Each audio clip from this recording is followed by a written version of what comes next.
Uma das cenas que eu sou muito apaixonada é a do cubismo, que ali tem várias questões filosóficas até, que são muito bem apresentadas, que são educativas também.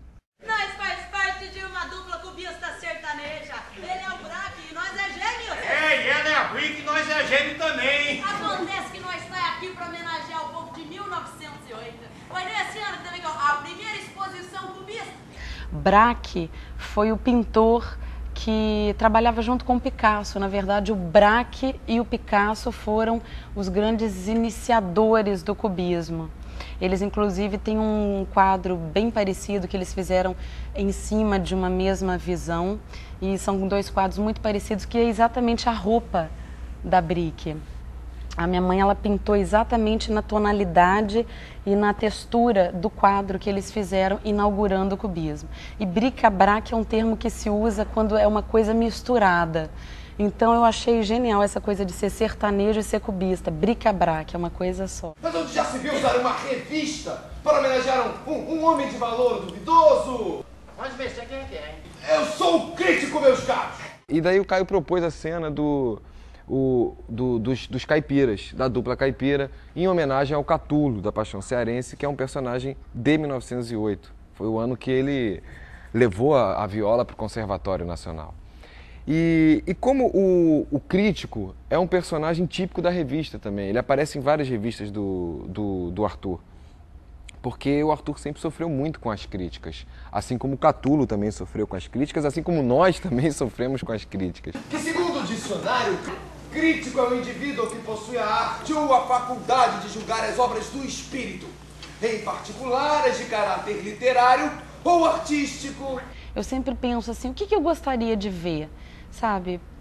Essa peça, por exemplo, eu adoraria ver. E às vezes me surpreende quando as pessoas vêm falar, nossa, me diverti muito, adorei a peça. Meu Deus, quantas coisas aconteceram nesse ano, hein? Nossa, eu não sabia de nada.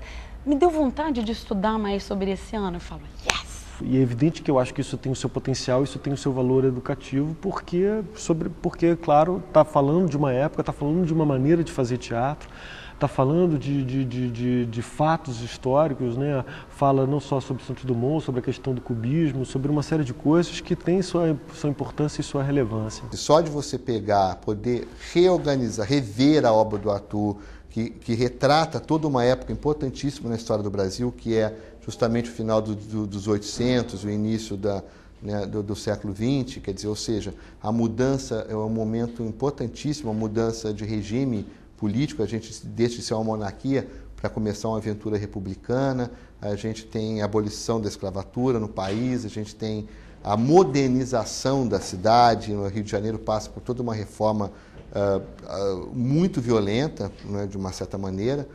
Então é um momento importantíssimo do nosso país que está todo retratado na obra desse homem.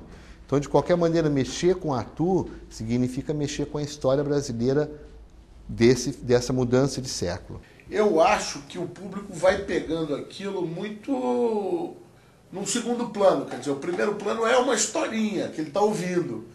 Mas ele sai dali com aquela informação também, depois ele para pensar. O teatro em si é um espaço que pode levantar, não é, aguçar uma série de discussões que podem terminar numa sala de aula, numa mesa de bar, numa roda de amigos, dentro da família. Posso ajudar o senhor em alguma coisa? Sabes me dizer se é cá que estão a precisar de um português? Português? Para o número da revista. O humor tem que ter precisão, é uma coisa matemática, né? Tem que ser certo. Era uma plateia meio fria, o público não respondia muito ao que a gente estava jogando para eles.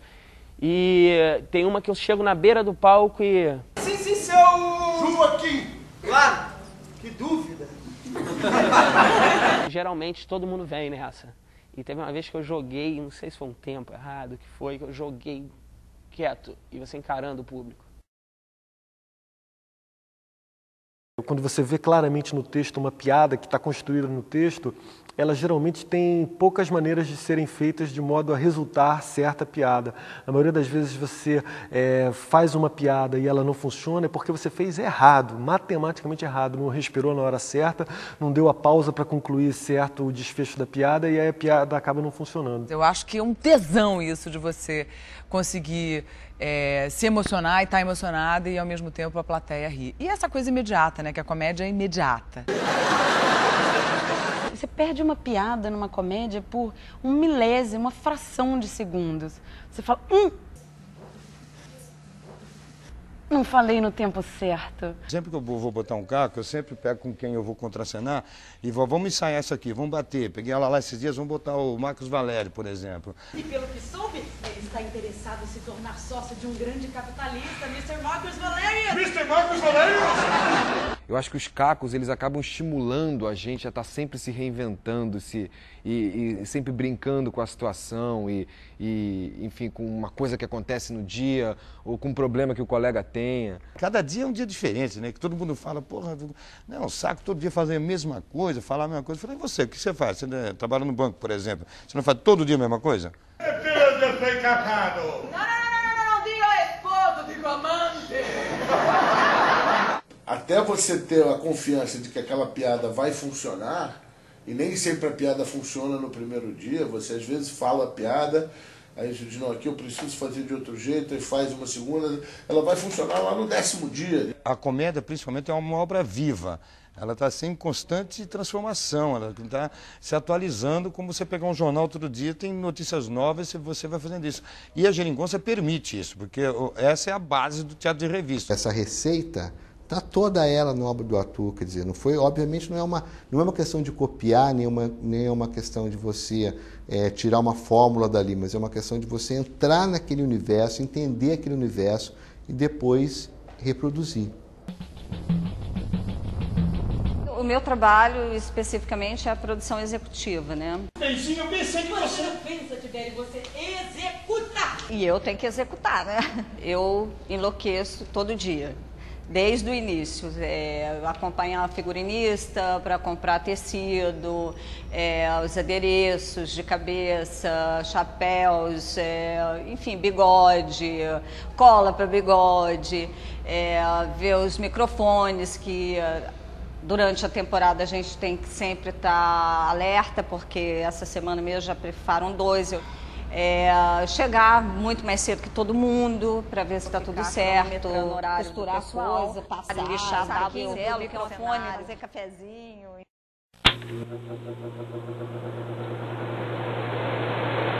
Meu nome é Lorelei Feitosa, a primeira atriz cômica da companhia. Eu vou logo adiantando que Geringonça é o nosso palco. Esse teatro que a Companhia Valente Capixó construiu para que a gente tivesse onde se apresentar. A escolha de fazer um trailer, por exemplo, veio muito também por uma necessidade que nós estávamos tendo de espaço na cidade. A gente estava com muita dificuldade de marcar pauta na cidade para poder estrear a peça. E precisávamos, por uma questão de cronograma de todo mundo, de ter uma data para essa estreia. Os senhores, se não forem do ramo, dificilmente entenderão o drama, ou melhor, a tragédia que é procurar um teatro em nossa cidade. Por que a gente não faz um palco sobre rodas? Fazemos a peça ao ar livre, a gente tem vários lugares no Rio de Janeiro onde a gente pode fazer isso. Fomos apresentar a Adriana Lima, que é uma artista plástica que trabalha com ferro. E diante da ideia de fazer um trailer, ou seria uma carroça, a gente optou por ela para não ficar no conceito tradicional de carroça de teatro mambembe, que seria uma coisa de madeira, né? Aquela coisa mais Capitão Tornado. O diretor, os atores, a produtora Larissa, as pessoas foram colocando ideias que acabou virando aquilo, entendeu? Que foi lindo, mas assim, inviável para viagem, por exemplo. Por isso partiu-se do nome Geringonça,